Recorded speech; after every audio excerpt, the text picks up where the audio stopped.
example, assume the U.S. government is trying to protect U.S. cell phone makers, which employ thousands of U.S. workers. Now imagine that a quota which limits the number of foreign cell phones imported into the United States is enforced. This quota will likely lead to a smaller supply of cell phones and a shift of the supply curve to the left. This causes prices to rise for U.S. consumers. An economist or government must weigh the additional cost to consumers as compared to the cost per job saved. If consumers pay $100 million more in higher cell phone prices as a result of a quota, but we save 200 jobs that result in $15 million in employment income, was the economy better off? The 200 workers who still have a job likely think so, but the $85 million difference might have many others thinking differently. Now that we have discussed job protection, let's look at another popular reason for imposing trade restrictions. One of the most common arguments for trade barriers and how they can offer protection against cheap foreign labor or more advanced international firms is that they can serve as a buffer or strategy to help protect young domestic industries. In the beginning, firms in a new industry may be too small to achieve the necessary efficiencies or economies of scale to compete with much larger international firms. The larger, more established foreign firms could easily put the small and younger firms out of business because they can often produce goods at a much lower cost.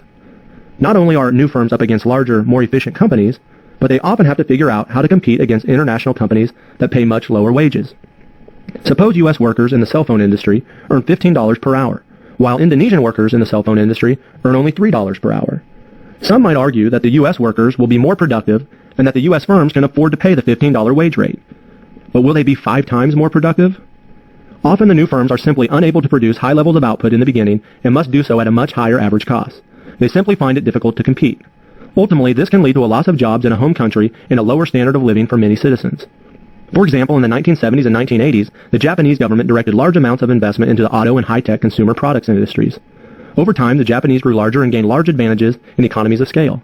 Can you imagine trying to open up your own auto manufacturing business now? How would you compete against the established firms such as Honda and Toyota? The only way would most likely require some sort of protection against competition in the beginning. Therefore, the infant industry argument suggests that by offering protection to new industries that are important to a country, these early trade restrictions may allow the new industry to develop and prosper. This will result likely in hundreds or thousands of jobs that may otherwise have never existed. The trade restriction can later be lifted when the industry and top companies are more likely to be able to compete. In summary, although free trade among countries is often supported as the best long-term strategy for growth and the health of an economy, sometimes economists and governments will argue that trade restrictions should be used from time to time for various reasons. One of the most popular reasons for implementing trade restrictions, such as tariffs, quotas, and embargoes, is that they can help protect companies and workers in a domestic economy from foreign competition and cheap foreign labor. These restrictions often are labeled as protectionist strategies, which simply mean trade policies that restricts the importation of goods and services produced in a foreign country. The most popular trade restriction argument is for domestic job protection. Trade restrictions may arise to combat the practice of outsourcing, which is when firms in a developed country transfer some of their activities abroad in order to take advantage of lower labor costs.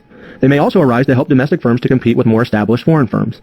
It is important to note that although tariffs and quotas can protect jobs domestically, the use of these trade barriers can be very expensive and often outweigh the cost of the jobs they are saving. Besides overall job protection, another key benefit or argument for trade restrictions is that they can serve as a buffer or strategy to help protect young domestic infant industries that simply can't compete with larger foreign firms in the beginning. Whether it is cheap foreign labor they are up against or advanced technology, these trade restrictions can give domestic firms time to grow and develop the workforce and processes they need to compete in the future. Growing up in America, all children heard of the story of Christopher Columbus. In 1492, Columbus sailed the ocean blue. He had 3 ships and left from Spain. He sailed through sunshine, wind, and rain. But more importantly than this story, his infamous thinking that the world is flat is the most notable. Maybe old Chris was onto something. What if he was right? Of course he wasn't when it came to the physical shape of the world, but his theory does have merit if we think in terms of global competition in business. Global competition is the services or products provided by competing companies that serve international customers. Think about how you can have a pie-eating contest or a race. These are examples of competition on a local scale where people are competing against one another for one common goal. The best in their core competency. Core competency is what a company does best. Global competition has allowed companies to buy and sell their services internationally, which opens the door to increase profits and flattens the playing field in business. Successful leaders recognize the need to adapt to the ever-rapidly changing ways to do business in the global environment. These leaders seek to build competitive advantages around the core competencies of the organization, while also reducing costs to conduct their business. These organizations also understand that doing the best they do is not always enough to be on top. In order to keep the competitive position in the domestic market, they will need to acquire knowledge of other key competitors in the global marketplace. They need to stay informed of other domestic and foreign competitors' potential strategies, as well as their competitors' strengths and weaknesses. Global competitors understand that with increased competition, new ways to differentiate their products and services need to be developed. One of the best motivations to innovate for a company is knowing that they can lose business to the opposing team. The result of successfully competing in a global market has its benefits, but it's not without its challenges. Companies are seeing what works domestically doesn't necessarily work internationally. Cultural differences play a large role in the global market, and there are a couple factors that companies must consider when competing globally.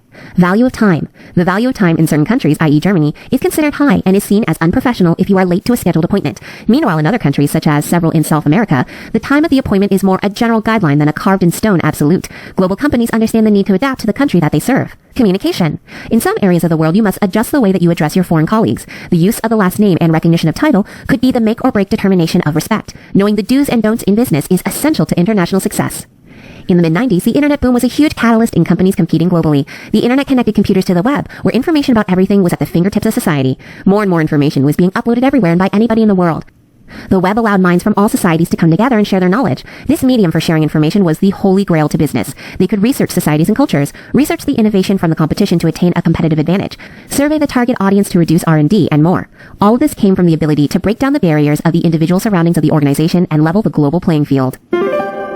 Let's review. Global competition is the services or products provided by competing companies that serve international customers. There are challenges that are faced in competing globally, and to be successful, companies have to pay attention to cultural differences. Adapting to these challenges, however, is what differentiates a company from its competitors. In order to keep the competitive position in the domestic market, companies need to acquire knowledge of the global marketplace and fully utilize the resources afforded by technological advancement.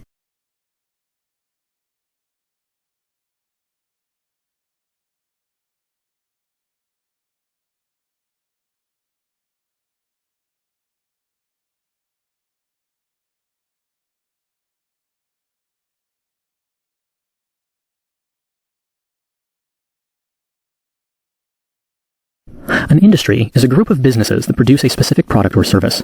Agriculture, entertainment, construction, education, government, transportation, logistics, and healthcare are all types of industries. Industry globalization comes about when many of an industry's companies become global in one way or another. This means they can garner the services of suppliers and the attention of customers in foreign countries. Let's look at an industry we all use.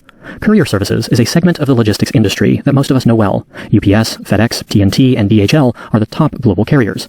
What separates these companies from local carriers is that each has a unique global structure. Let's look closer at the globalization process for some of the larger courier services. UPS has corporate and regional headquarters all over the world. FedEx is a worthy competitor to UPS, as is TNT and DHL in certain regions, and all continue to look for global opportunities. Recently, both FedEx and UPS were granted access to China's domestic express delivery market. DHL, on the other hand, had already purchased Chinese domestic courier firms years earlier. Each company has been looking for a way to access China's 1.5 billion citizens. As we can see from these companies, industry globalization is a process. As companies expand, the industry's model for success molds itself into the region where it's attempting integration. In China, companies found ways to gain inroads to the country's local courier services industry. From there, the companies began creating avenues to compete for human resources, suppliers, and customers. Global competition will continue as the industry becomes more stable in these unfamiliar markets. Global competition exists in many industries, even if the entire industry isn't considered international. A company may even exist in one region and market primarily in that region, then serve international customers only via the internet. Whether or not its industry is globalized, if a company provides products and services to customers in foreign countries, it is involved in global competition. We also have other situations where some global companies compete with smaller companies that have been in existence for years. For example, many countries are served by local courier services that have to compete against much larger global competitors like UPS and FedEx. Some countries are also transitioning to more capitalistic markets, which opens the doors for companies to help the country transition from state-owned industries to private ownership. It's important to note that global companies have to be strong enough to incur years of losses before ever making a profit. This is why a lot of smaller companies are excluded from global competition, but are worthy local competitors. Some companies are more global than others. Most of us would agree that the oil and auto industries are global, but what about retail stores that may just have a few outlets in Paris and London? Both industries are global, but the oil and auto industries are considered more global. How do we measure the degree of a company's globalization? Here are a few guidelines. Location of regional offices, geographical area served, complexity of marketing plan, locality of competitors, variations in human resource skills needed, whereabouts of suppliers, and number of expatriates employed. Using UPS as our example, we can see that the company is very global. It has its world headquarters in Atlanta, Georgia, and regional headquarters in Singapore, Belgium, and Miami. UPS has tapped key geographical areas in Asia, Europe, and the Caribbean as a footing for its international corporate structure. Once a company like UPS sets up this structure, we know it's on the road to establishing a global brand instead of just a national one. UPS has battled for years with FedEx. However, FedEx only has headquarter offices in the United States. You will find them in Memphis, Tennessee, and Plano, Texas. Based on where UPS puts its regional headquarters, we can see that it's actually more global than FedEx. The company has an entire division set up to meet international shipping needs and focuses on Asia and Europe as its focal points. By using advancements in technology, communications, and transportation, UPS has built an entire global network of shipping and courier services. Neither FedEx nor DHL have the same degree of company globalization as UPS, but we can see by our guidelines that all have some degree of company globalization. As with any industry, as opportunities for expansion arise and competition fluctuates, companies will come and go in the global market. Our look into courier services helped us see how an industry becomes globalized. When the companies within an industry begin to serve international customers, some degree of globalization has begun. As companies shift their marketing strategies to grab these new customers, it becomes inevitable that if the company survives, it will become part of the larger industry globalization process. Even if a company isn't global, it may have to deal with global competition. Once companies outside of your home country begin targeting your customers, you're in the middle of global competition. How global? Well, we have to look at some specific guidelines to determine a company's degree of globalization, including geography, marketing, competitors, human resources, and suppliers, to form an analysis and make a call on the level of globalization. The key, however, is whether the company is as global as it wants to be. If it is, then its globalization has been successful. Meet Norman. Norman is the prime minister of a fully developed country. Its economy has one of the highest GDPs in the world, and some of its domestic companies have annual revenue that exceed the GDP of several undeveloped countries. While Norman's country has enjoyed a relatively stable period of prosperity and wealth that few can rival, the world is changing. New competition is coming onto the world stage every day from emerging markets. An economically developing country transitioning into an economically developed country is considered to be an emerging market. Emerging markets demonstrate rapid economic growth, relative stability, a good infrastructure, and a legal and regulatory system supportive of a market economy and trade. Emerging markets offer Norman's country a great opportunity to expand trade and for its companies to make new investments and capture new customers. Of course, if successful, emerging markets will become fully developed markets, and these countries and their companies will eventually become direct competitors with Norman's country and its business in the global marketplace. Another facet of the changing landscape of the global marketplace is the erosion of economic borders. We can see this in the rise of truly global companies, the use of outsourcing, and in the process of economic integration. Let's look at each in some detail. Many of the companies in Norman's country have become global companies. While a global company may be headquartered in Norman's country, it conducts business all over the world. In fact, some of these companies may not even primarily rely upon their domestic market, Norman's country, for growth and profit. As companies go global or just seek to lower costs, they often turn to outsourcing. Outsourcing occurs when a company contracts with another company to provide goods or services that are traditionally done in-house. For example, a furniture company may outsource the production of its furniture to China, where the labor is cheaper. Companies often outsource to companies in emerging markets, which helps those countries develop even more rapidly. While outsourcing can lead to increased development of an emerging market, increased profits for companies, and cheaper products and services for Norman's constituents, it also means that jobs once available at home are now gone. Companies are not the only players in the global market that are knocking down traditional borders and barriers to international trade and commerce. Whole countries are doing it too through the process of economic integration. Economic integration is an agreement between two or more countries to reduce or eliminate economic barriers to trade and commerce between their countries. For example, Norman's country is a party to several trade agreements, which are treaties that govern trade between treaty signatories. Norman's country is also a member of a free trade area where there are no tariffs or other trade barriers between member states, but the barriers are kept against non-members. There are even more integrated economies, such as a customs union, where trade barriers are eliminated between members and the members pursue a unified trade policy concerning outside non-members. A common market is even more integrated as it eliminates barriers to capital, labor, and technology across borders. The most integrated economies are economic unions, where even monetary, fiscal, and tax policies are integrated with a common currency used by members. The European Union is an example of this. Since traditional markets and outsourcing has taken away Norman's country's advantage in traditional manufacturing and heavy industry, it now focuses its economic efforts on scientific, technological, services, and information industries. This means that Norman must face the reality of a shift in the nature of his country's labor force. When brains become more important than brawn, policies need to be shifted to help Norman citizens prepare for the different jobs available. This means Norman's country must retool its infrastructure to support these new industries, change its educational system, and retrain its current workforce in order to be competitive in the global market. Norman's citizens do have some growing economic opportunities because of technology. It no longer takes a huge amount of capital and resources to run a global business. Technology and outsourcing allows even the smallest business to succeed in the global market if there is a demand for the product or service offered. Marketing on the internet allows a small business to reach potential customers all over the world. And rather than spending millions on a factory, equipment, and payroll, a small business can contract with an overseas outsourcing firm to produce products as needed. Computer systems, software programs, and the internet can provide access to a treasure trove of information and also provide much of the business and administrative support needed by a small business to compete effectively in the global market. The global market is a dynamic place where participants include global companies that operate all over the world, mature developed economies, and emerging markets. Countries with both mature and emerging markets engage in different levels of economic integration, from trade treaties all the way up to economic unions. While emerging markets provide new sources of customers and cheap labor for global companies, they also present challenges to developed economies that lose jobs and industries to them. These mature economies face a dramatic shift in labor requirements from industrial-based skills to knowledge and skills related to the digital age that require changes to educational systems and infrastructure. On the other hand, individuals across the globe have the ability to engage in the global economy not only as consumers but as producers with the help of technology and outsourcing.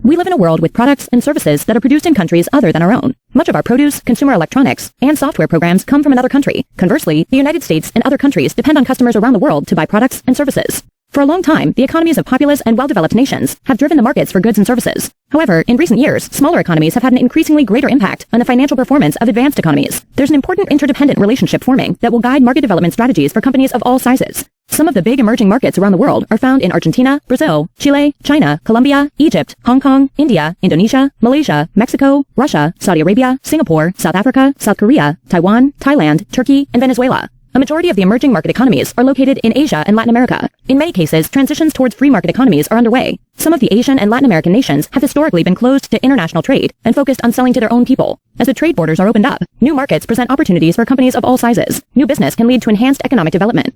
In February of 2016, Christine Lagarde, the managing director at the International Monetary Fund, spoke at the University of Maryland and shared some valuable information.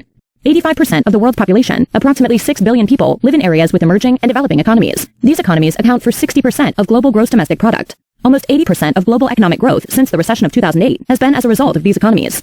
The big emerging markets did not do as well in 2015 as they had in the years of 2008 to 2014. There was a lot of concern on the part of economists that a significant downturn in the economic fortunes of these countries could become a drag on the world economy. However, 2016 proved to be a nice bounce-back year. Chart 1 shows the better-than-historical growth within many of these countries in the post-recession years. The big emerging markets, as seen in Chart 2, are still growing at roughly twice the rate of advanced economies according to recent data, rather than an approximate tripled rate of growth enjoyed at the beginning of the century. Asia and sub-Saharan Africa show the most promise for continued strong growth. This new growth has some new challenges, however. Lagarde cited some of the following as issues for focus. By turning its attention to services instead of manufacturing, to domestic markets instead of being export-reliant, and to creating a consumer economy, China is doing things in the short run that will lead to a slower growth rate. As the largest emerging economy, China's decisions will affect many other countries. Oil and metal prices have fallen by around 2/3 from their most recent peaks, and are likely to stay low for quite some time. As a result, many commodity-exporting emerging economies are under severe stress, and some currencies have already seen very large depreciations. While the United States has seen a slow increase in interest rates, other nations have not followed suit. The US dollar has traded higher, causing financial strain for emerging market companies that took on large amounts of US dollar denominated. Any bank or nation that has made such loans are also at greater risk of default. Refugees, climate change, and other factors are impacting food prices, healthcare, and other sectors. The United States and advanced economies need the large emerging markets to buy our goods and services. We need trading partners who are healthy in both the literal and financial sense for the long haul if we are to be successful. These emerging economies need to be able to buy the raw materials, technology, and services to grow their production capabilities until they have their own. We are interdependent on one another. There's a strong need for collaboration. Having a plan to encourage innovation, share technology, and reform trade is vital. If we can reduce red tape and bureaucracy, make it easier to use a global labor force, and collaborate on research and education more effectively, innovation would benefit greatly. The issue of intellectual property, IP rights, is key to technology transfer. Stronger enforcement for IP rights would foster more information sharing and speed up the development of new products, services, and markets. Investments made by foreigners into emerging market economies have been on the decline since the recession of 2008. Renewed investments and changes in the way they're taxed would spur greater economic growth for both the emerging and advanced economies. Global trade efforts among all participants would be seen as a rising tide lifting all the ships in the harbor. Emerging markets represent opportunities for the United States and the rest of the world to sell products and services. There's also an opportunity for the emerging markets to participate in trade to bolster their own economic conditions. Improved economies lead to a raised standard of living. We are all global citizens in the 21st century, and being more aware of emerging markets helps improve trade, which leads to improved living conditions abroad and at home. The big guy swoops in and takes away market share from the little guy. Familiar story? Maybe, with the notable exception that it's now playing out on a global scale as emerging markets, which are countries where the middle class is growing rapidly, have become the battlefield for brands looking to secure market share, revenues, and profits. By looking at the real-life examples that follow, we can glean insights into some principles that should guide marketers around the world looking to grow their brand in emerging markets. In Brand Breakout, Nirmalya Kumar and Jan Benedict Steenkamp explore 8 different strategies that companies have attempted to penetrate global markets. Let's explore the application of 3 of the strategies here. The Asian tortoise route, or when brands move upmarket over time. The business-to-consumer route, or when business-to-business models are applied to consumer markets. The diaspora route, or when a people group becomes a target market, irrespective of how spread out they are. Most of these strategies can be used by companies of all sizes and located in any geography. The Asian tortoise approach isn't a new tactic. Japanese companies have entered many markets by stealth in this exact manner. First, by getting a toehold in a market, and then steadily upping the ante by introducing slightly more premium brands as the markets are proven. The concept of bringing B2B, or business-to-business concepts, to B2C, or business-to-consumer markets is also practiced by many companies. One of the more intriguing approaches, the diaspora route, has potential for those companies who can build a tribe of followers regardless of where in the world the tribe members are located. Identifying a niche demographic and pursuing its members globally has a variety of applications. Multinational countries from first-world countries have a key advantage: scale. While developing products for one niche, these behemoths can simultaneously offer a tweaked version for another niche market. Their knowledge of consumer trends worldwide has been gained through years of market research and experience with customers. Increasingly, multinationals are applying that knowledge in significant ways. For instance, several companies found India to be a test lab for proving products to be launched in other markets using the Asian tortoise method. Japan manufacturer Panasonic developed a new type of air conditioner for tropical climates like India that are now being sold to other tropical countries. Yamaha developed a low-end motorcycle for India that can be marketed to other economies. Unilever developed a water purification system in India to help customers avoid having to lug a giant water jug home from the market. This system was identified by its Latin America team as a suitable application for the Mexican market. As a result, Unilever launched a water purification system in Mexico to help households have clean water. The list goes on. The common denominator is that when your test market is huge, the sheer volume of consumers in one locale gives a global company a chance to develop products and services in one market that have cross-application to additional markets. With centralized R&D, manufacturing, and other corporate functions, these big companies take advantage of their size to get their offerings into many markets efficiently. The advantages held by larger foreign companies entering emerging markets are considerable. More robust financial resources, access to modern technology, proven products, brand awareness, and management teams with honed and specialized skills. To compete, the smaller companies usually do one of three things. 1. Ask for government help. 2. Become a part of the big company's go-to-market strategy. Or 3. Sell their business. However, other more palatable options exist and should be considered. Bajaj Auto used a diaspora strategy to beat Honda when Honda wanted to enter the electric scooter market in India. Bajaj realized that while they couldn't compete with Honda on many fronts, they did have an advantage. Their distribution and service network had been decentralized over the years and did not focus only on urban cities. Bajaj capitalized on this market position by reinvesting into R&D only to the extent necessary to compete with Honda and focused on supporting their existing network, and it paid off. Honda gave up after a few years and pulled out. Similarly, the diaspora approach can be used when a local company is trying to fend off multinational competition. Jollibee Foods responded to McDonald's entry into the Philippines by launching a burger seasoned with garlic and soy sauce. Not only did the burger fare well and help Jollibee compete locally, but Jollibee expanded from the Philippines to Hong Kong, the Middle East, and California with this dish and other Filipino favorite flavors. As an example of the B2C approach, the Russian company Vist, known for manufacturing personal computers for years, became a services business in response to the potential competition with larger global computer companies wanting to do business in Russia. Vist increased its focus on consumer education at the point of purchase and consumer protection in the form of stronger extended warranties. In this way, the company was able to insulate itself from unwanted competition. Let's take a few moments to review what we've learned. There will be more battles of big versus little, local versus foreign, etc. in emerging markets, which are countries where the middle class is growing rapidly for some time to come. Many different types of strategies can be deployed. The key is to have superior market knowledge. We looked at 3 of the 8 market penetration strategies laid out by Kumar and Steenkamp. The Asian tortoise route, which is when brands move upmarket over time. The business-to-consumer route, which is when business-to-business models are applied to consumer markets. The diaspora route, which is when a people group becomes a target market, irrespective of how spread out they are. Savvy marketers will find ways to accentuate the strengths of their companies, and other executives will go to work trying to minimize the impact of company weaknesses to beat the competition. The old proverb goes, when small, act big. When big, act small. Knowing the customer and finding a way to stake out a competitive advantage will continue to drive market success in existing or emerging markets.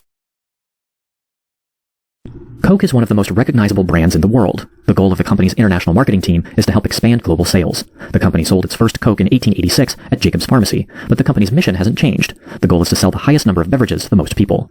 Based in Atlanta, Georgia, the company focuses on making non-alcoholic beverages accessible. With hundreds of brands, some of the more popular examples are Diet Coke, Sprite, Dasani, Nestea, and Fanta. Worldwide, nearly 10,000 Coke beverages are consumed every second. The more Cokes the international marketing team sells, the more revenue the company makes. Much of the company's $40 billion in revenue growth now comes from globalization, not just growth within the borders of the United States. Globalization is the expansion and development of international markets outside of the company's home country. Let's look at how Coke has gradually globalized into the international market. Coke, like many successful global companies, focuses on those regions with the greatest potential for growth. Coke started branching out internationally in the 1920s, but really began its global expansion in the 1980s. This is when Coke implemented its strategic plan to gain entry into untapped, previously hostile or undeveloped environments. Let's look at Coke's gradual geographical expansion, then we will address what strategies Coke implements when it wants to capitalize on a new market. Coke started with widening its production, primarily bottling facilities, in friendly areas like Guam and Europe. As people became more familiar with Coke's products, the company decided to expand to Australia, Austria, Italy, Norway, and South Africa. These were the areas that had good relationships with the United States, which meant implementing trade, transportation, and communications networks went a lot smoother. Surprisingly, even World War II brought an increase in demand for Coke products. The federal government worked out a deal with Coke to supply the troops with its products for no more than a nickel a beverage. In preparation for widening its base, Coke focused on creating relationships with global stakeholders, like the Olympics and United Nations. The Olympics, for example, took Coke's name wherever the games went. By the 1970s, Coke also entered into partnerships with Special Olympics, Tour de France, NASCAR, and FIFA. As these sporting events broadened their fan base worldwide, Coke followed. Enlarging its consumer base in the 1980s and 90s demanded more planning from Coke. The company brought production operations to previously less stable areas like Russia, Germany, India, and Vietnam. This is when Coke began looking to expand into China. The 2000s brought about Coke's involvement in social issues. This is a different type of marketing effort for the international team. The company provided relief related to the UN, AIDS initiatives, September 11th terrorist attacks, and earthquake relief in Haiti. Since this time, the company has entered into additional philanthropic ventures, as well as sponsorships with the NBA and co-marketing with popular television shows like American Idol. To market to an international audience, Coke has adapted its marketing strategy. Coke's international marketing team continues to look for ways that Coke can diversify its production, marketing, and outreach methods. Let's take a look at these strategies in more detail. It's clear that Coke's international business strategy, the process Coke uses to sell products in foreign lands, is working. For example, in 2015, Latin America and South America sales totaled 29% of Coke's volume, while North America had 22%. The international division accounted for nearly 75% of Coke's growth. It's also important to note that Coke has consciously run its international division differently than its domestic. Domestically, beverages are fully prepared and then distributed, whereas for Coke's international sales, a concentrate is prepared and sold to local bottlers. A local contractor then creates the final beverage, choosing to add ingredients suitable to that particular region, and finally, it is distributed. The beverage can taste different depending on the likes and dislikes of the specific market. Coke keeps a consistent marketing theme across all their sales and distribution outlets. However, it may be modified slightly so that it doesn't conflict with a market's customs, politics, or current events. One important difference in its international agreements is that Coke can terminate them at any time. For example, signs of conflict between a certain country and the United States could lead to immediate termination within that country. In 2016, Coke took the leap of marketing all of its top beverages under one tagline, Taste the Feeling. The goal is for Coca-Cola Light/Diet Coca-Cola Classic, Coca-Cola Zero Sugar, and Coca-Cola Life to be tied to Coca-Cola in a way that shows the company's evolution. Coke wants consumers to know that all the options have a great taste, just like a traditional Coke, but the company can also meet individual preferences. Because Coke is an international company, consumers demand lower or no-calorie drinks, with or without caffeine. Having them co-branded only helps Coke build from its tradition. An excellent example of how Coke implemented its international business strategy can be found in China. Coke tackled a country that once forbid American companies from entering its borders. Coke's infiltration into the Chinese market started over 35 years ago. The strategies used by Coke are the same ones it uses today. To summarize, Coke's international business strategy includes pacing its integration in foreign markets based on current events and political climate, working with governments and other stakeholders who control access, diversifying marketing themes enough to compensate for regional norms, investing in global sponsorships that are recognized worldwide, donating during times of disaster response, investing in local communities by contributing to community events, marketing with universally understood taglines and internationally known spokespersons, using social media outlets and other electronic avenues to reach untapped consumers, implementing innovative packaging and bottling to meet the needs of a mobile workforce, adapting tastes of beverages based on preference testing in regional markets. Coke used these strategies to tap China's market. By working with the government and starting small, Coke gained trust surely and steadily. Coke started by only targeting visitors and hotels. Then, Coke worked with the government to create production facilities that would provide products to Chinese customers. Just as it has done throughout the world, Coke's new products, investment in local communities, and popular sponsorships won the hearts of Chinese citizens. Coke's growth in the international market has been very calculated. From moving into markets that haven't been broached to working with stakeholders to gradually infiltrate a market, Coke has found a way to profit from globalization, which is the expansion and development of international markets outside of the company's home country. The company creates markets for its products beyond U.S. borders by offering a variety of beverages and other products that entice consumers.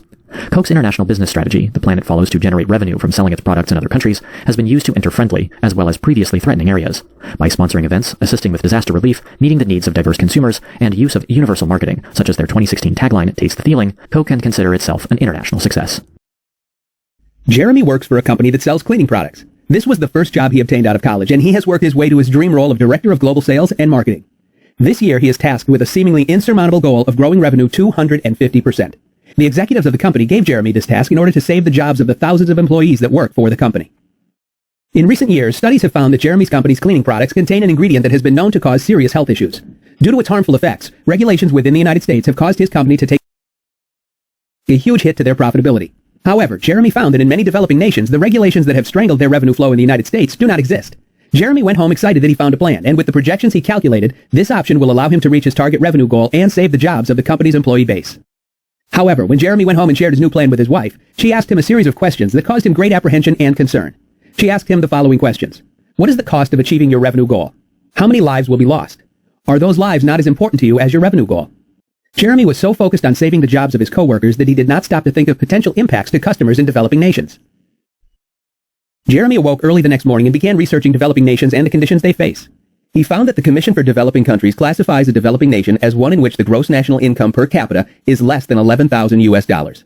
These countries are characterized by high poverty levels, low level of education, high dependence on agriculture, lack of basic fundamental infrastructures, transportation, banking institution, communication services, medical centers, and a lack of progression. For residents in these countries, life is full of hunger and lack. Every day is a constant struggle. Pain and suffering are a frequent presence in these nations. The United States established the Consumer Product Safety Commission as part of the Consumer Product Safety Act, CPSA, in 1972. This commission is tasked with the responsibility of protecting Americans from unknowingly using products and services that could lead to serious health and safety concerns, including death. But not all countries have such a commission protecting them. Developing nations are left to fend for themselves. They must assess and evaluate products and services on their own without access to progressive research and technologies. In general, products are not designed to be harmful to the people that use them, but there are often various product risks that are uncovered over time. Inevitably, there are risks with items we use every day. There are risks with driving cars, riding bicycles, cooking with a microwave, and swimming at the beach. However, many people choose to take these risks as they believe the reward of consuming the product or service outweighs the hazards. Once an organization is aware there is potential danger resulting from the use of their products or services, they then have a choice to make. The organization would need to either reveal or conceal the risks. Concealing product risks can result in potential litigation should a consumer suffer an injury related to the product's use. Product liability law refers to the regulations governing the safety of products and also specifies the accountable group, organization, or person in the event of a dangerous or defective product causing injury. The categories of product liability are as follows. 1. Manufacturing defect. Means there is a problem with the way in which the product is made. An example would be a bicycle with a crack in the handlebars. 2. Design defect. Means the product is designed in such a way that causes it to be fundamentally dangerous. An example would be a bicycle whose frame is designed in a way that causes the bicycle to flip over when the wheel turns. 3. Insufficient instructions. Refer to a failure to provide clear directions for safe and appropriate use. An example would be a pressure cooker, kitchen appliance without assembly instructions that if not put together correctly would cause injury. 4. Insufficient risk notifications. Refer to a failure to provide notice of possible danger and risk. An example would be a pressure cooker, kitchen appliance that has a risk of exploding if it is left on too long. Jeremy first considered selling the products but applying clear warnings detailing the risks. However, with the lack of education in developing nations, he realized that the warning labels would likely not be at the appropriate reading level. So, although Jeremy could lawfully sell the products, he was faced with a difficult decision. 1. Apply the labels and sell the products, allowing him to reach his revenue goal. 2. Sell the products with warning labels and have a team travel to the countries to provide product training. 3. Try to develop a new plan to drive revenue without selling the harmful products to those nations. Which of these options would you choose? Product liability law refers to the regulations governing the safety of products and specifies the accountable group, organization, or person in the event of a dangerous or defective product causing injury. The categories of product liability include manufacturing defect, design defect, insufficient instructions, and insufficient risk notifications. Some countries have specific institutions and laws to protect its citizens from the risks associated with using unsafe products or services, such as the U.S.'s Consumer Product Safety Commission. However, in developing nations where many citizens lack their basic needs, this protection does not exist. Therefore, prior to selling harmful products to these nations, organizations must weigh the ethical costs against the benefit of higher revenue. In the business world, stories of bribery are all too common. The term bribery means to give gifts of money in cash or kind to someone in order to persuade them to make favorable and biased decisions for business gains. In the U.S., bribery is considered an unfair business practice and is therefore illegal. However, in many countries, bribery may not be considered corrupt and is viewed as the normal way business is conducted. So, what happens when American companies do business in countries that are more tolerant of bribery? In 2012, the New York Times published an article about how Walmart was paying bribes to get permits and gain market share in Mexico. The story ignited several investigations and left the company scrambling to repair its reputation. To gain a deeper understanding of how companies may end up in a similar situation, let's examine a case study. The fictional Starnes-Brenner Machine Tool Company is an American company that has a sales office in a Latin American country. Bill is sent abroad to replace Frank, a longtime salesman nearing retirement. During training, Bill discovers that Frank has been bribing the engineer, who is a government official, to the tune of $1,200 per machine to certify that the machines were not flawed. He also paid bribes to the dock boss to speed up the transfer of machines. Frank also routinely paid bribes to promote sales.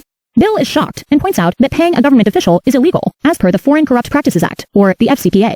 The FCPA is a United States federal law that makes it illegal for U.S. businesses, citizens, and people of American nationality to influence foreign government officials by paying bribes. This is considered a corrupt practice and is punishable by prison time. Frank responds by saying that the bribery costs are small in comparison to the sales. After living abroad for 10 years, Frank justifies the bribes he paid with the following reasons. Everyone pays a bribe there, and when in Rome, you should do as the Romans do. Even in the U.S., there are bribes, albeit in different forms, like campaign donations to political candidates who can advance the company's objectives. Bill doesn't believe that the ends justifies the means, and the two men agree to disagree. Not all forms of bribery are created equal. Each example of bribery that Frank engaged in has different implications. Let's look at some of these in more detail. 1. Lubrication. One of the more common forms of bribery is lubrication. This is a small amount of cash given to a low-ranking person to speed up the execution of a task. Frank's transaction with the dock boss was a form of lubrication. Many countries outside the U.S. don't expressly forbid this practice. 2. Subornation. However, the bribe Frank paid to the government official that was rather high, $1,200 per machine, would be considered subornation, which involves a large sum of unaccounted money. Since the bribe was paid to a government official, it becomes an illegal act. 3. Extortion. Extortion involves using threats to get bribes or money. Even though there was no explicit extortion, and Frank wasn't verbally threatened, the engineer made it clear that the machines would be found defective unless the money was paid. Since he was not in immediate danger, Frank could have alerted the proper authorities, rather than paying the bribe. Paying a bribe always raises questions about ethical and legal dilemmas. The ethical dilemmas of bribery are difficult to define. By U.S. standards, the bribes Frank paid would be considered unethical.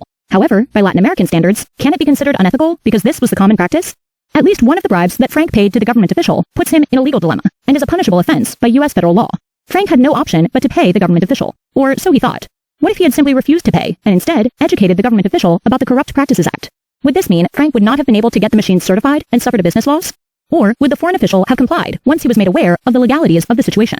Despite all that, some might argue that bribery is par for the course when working in certain countries. As Frank states, it is best when in Rome to do as the Romans do. However, others believe that it's up to American businesses to serve as role models and uphold anti-corruption policies. If companies refuse to do business with corrupt officials, it may pressure them to comply with the law. To review. As we learned in this lesson, bribery is the practice of giving money or gifts in cash or kind in order to benefit a business proposition and influence someone to make a favorable decision. 3 types of bribery are lubrication, subornation, and extortion. Subornation involves paying a rather large sum of money to a government official and is illegal, while lubrication is smaller amounts of money paid simply to motivate the people to keep the process going smoothly. However, with extortion, things become more serious. It involves using threats to get bribes or money, and with extortion, a company risks losing goods or business if they don't pay.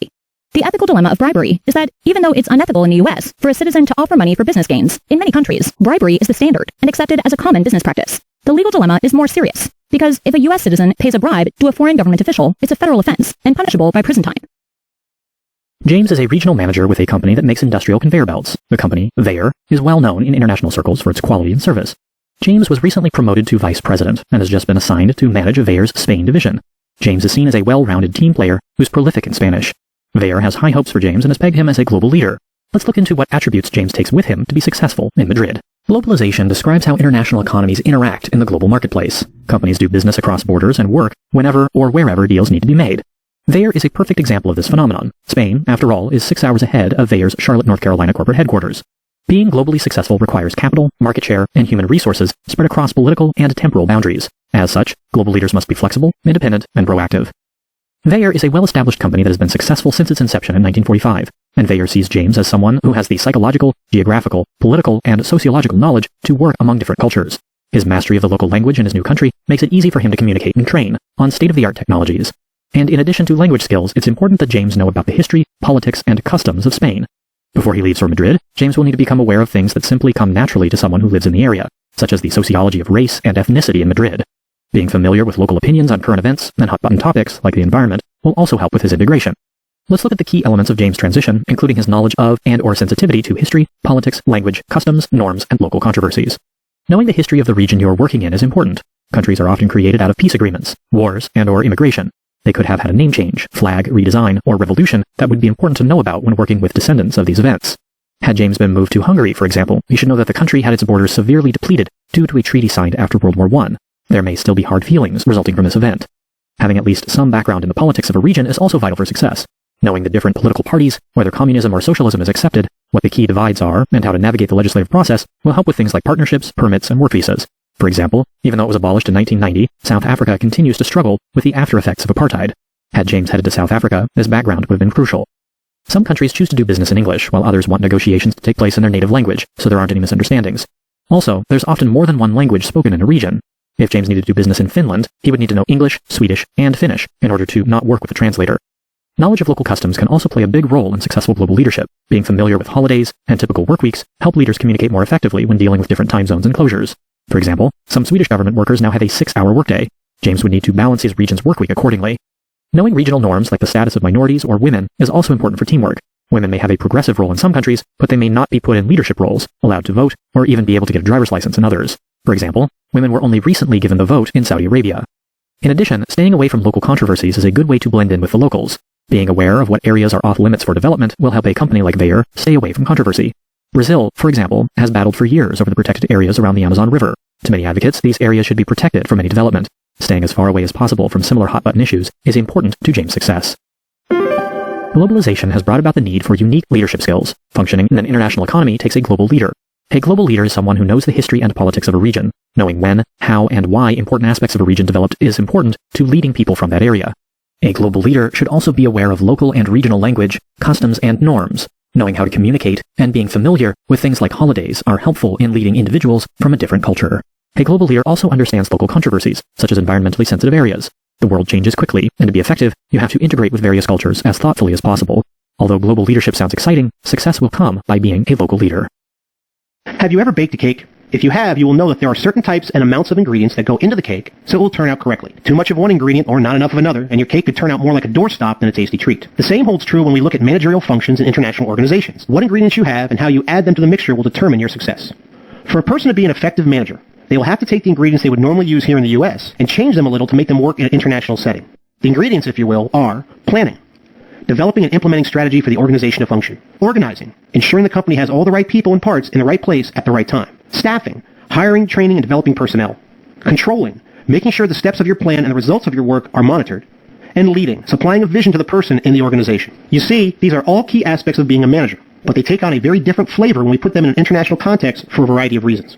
For a manager to be effective, he or she has to have a plan. They simply cannot come into work every day and determine what needs to be done that day. Rather, they need to have a plan for managing and growing their department or company over time. In an international setting, planning takes on a different feel because the manager has to take into account all the different aspects present in an international environment. They have to understand aspects such as how taxes are handled in a foreign country and how that impacts their business, the employment or staffing requirements and laws per country, the amounts of money that can be put into and taken out of the company based on laws present in that country, regulatory issues that would impact what the company can do should they want to expand. As you can see, these are not much different than what we will experience in the U.S., but they need to be understood from the aspect of the international country you're in. For example, many countries have foreign direct investment laws that regulate, among other things, how much profit can be taken out of the company and sent back to the corporate office in the U.S. If you are operating within just the U.S., this is not an issue, but in international settings, it's a very real issue.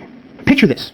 You walk into a room and it's your job to get everyone seated before a lecture is to begin. Now, picture that each one of the people in the room speaks a language other than your language. You have to organize and get them into their seats before the speaker comes out. Can you imagine how difficult it would be? This is the primary challenge when looking at organizations from an international perspective. People might interpret what you are saying differently because they do not fully understand you due to language barriers. Now take this example and multiply it by having to run an organization in Europe. You would have to organize individuals who do not speak your language, but who also do not speak each other's language. The challenges here are fairly apparent, and it's something a manager has to learn to overcome to work in a foreign setting. Remember, we are not talking about only the languages, but also how the translation is interpreted.